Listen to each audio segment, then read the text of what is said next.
Assalamualaikum warahmatullahi wabarakatuh. Perkenalkan, saya Nur Dwi Rahayu dari Poltekkes Kemenkes Semarang. Di sini saya akan menyampaikan informasi terkait dengan COVID-19. Apa itu COVID-19? COVID-19 merupakan infeksi yang disebabkan oleh coronavirus, yaitu sekelompok virus yang menginfeksi sistem pernafasan. Penyakit ini bisa mengakibatkan gangguan pada sistem pernafasan, pneumonia akut, sampai dengan kematian.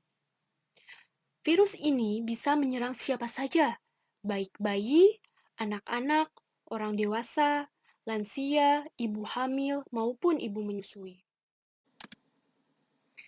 3 gejala umum terkait dengan COVID-19 yang harus kita waspadai. Yang pertama adalah demam, kedua batuk, dan yang ketiga adalah sesak nafas. Gejala ini biasanya timbul setelah 2 hari sampai dengan 2 minggu setelah orang tersebut terpapar dengan virus. Bahkan, ada gejala lain yang mungkin timbul, seperti kelainan pada penciuman ataupun pada indera penciuman dan juga pada pengecap ataupun perasa. Selain itu, pada beberapa kasus ada juga pasien yang tidak mengeluhkan gejala seperti yang telah disebutkan tadi. Untuk mendiagnosa seseorang terkena COVID-19 ini, maka diperlukan pemeriksaan penunjang. Pemeriksaan penunjang yang pertama adalah rapid test, merupakan tes screening cepat dengan menggunakan sedikit sampel darah. Tes screening awal ini terkadang hasilnya bisa berbeda dengan kondisi yang sebenarnya apabila infeksi virus di dalam tubuh masih sangat awal, sehingga pasien yang dinyatakan positif dengan rapid test akan dilakukan kembali tes yang disebut dengan tes PCR atau Polymerase Chain Reaction, dikenal juga dengan nama tes swab. Tes ini biasanya dilakukan dengan cara pengambilan spesimen lendir menggunakan swab di hidung dan tenggorokan. Pemeriksaan menggunakan PCR ini adalah metode yang paling akurat dalam mendeteksi virus COVID-19 ini. Yang terakhir adalah pemeriksaan rongsen dada. Pemeriksaan ini adalah untuk mendeteksi adanya cairan di paru-paru. Bagaimana langkah pencegahannya?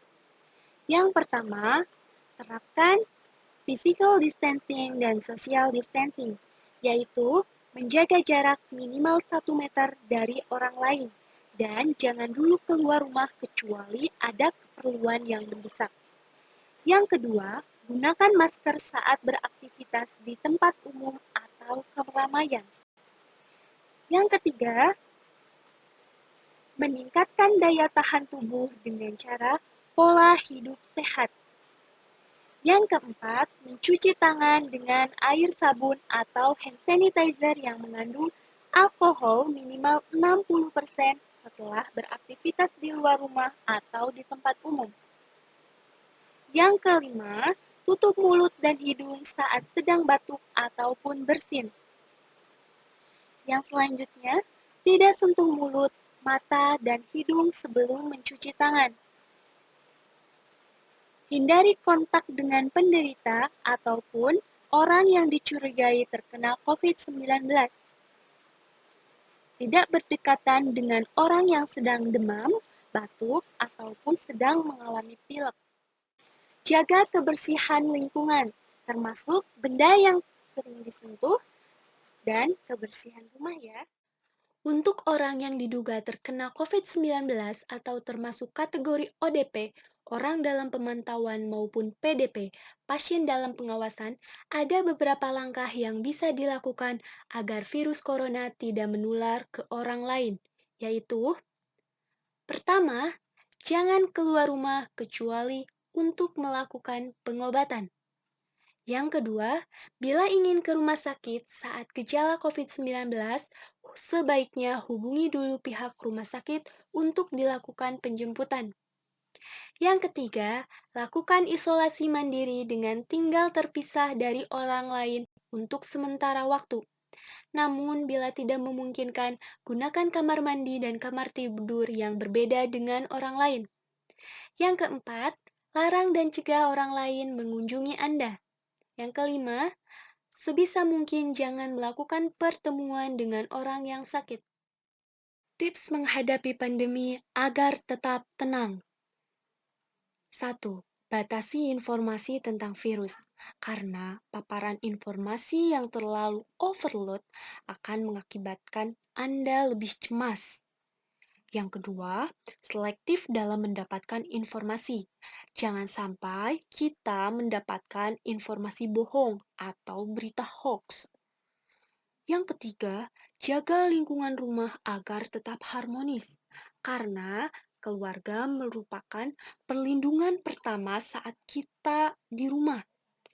Keluarga juga merupakan tempat di mana kita melakukan pekerjaan dari rumah dan tempat untuk belajar dari rumah, sehingga diperlukan lingkungan yang nyaman dan harmonis. Yang keempat adalah menggunakan aromaterapi.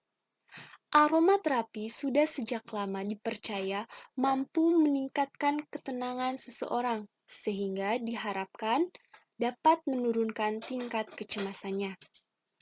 Yang kelima adalah memenuhi kebutuhan spiritual, karena kita sebagai manusia memerlukan asupan spiritual, sehingga jiwa kita tetap terisi, sehat, dan tenang.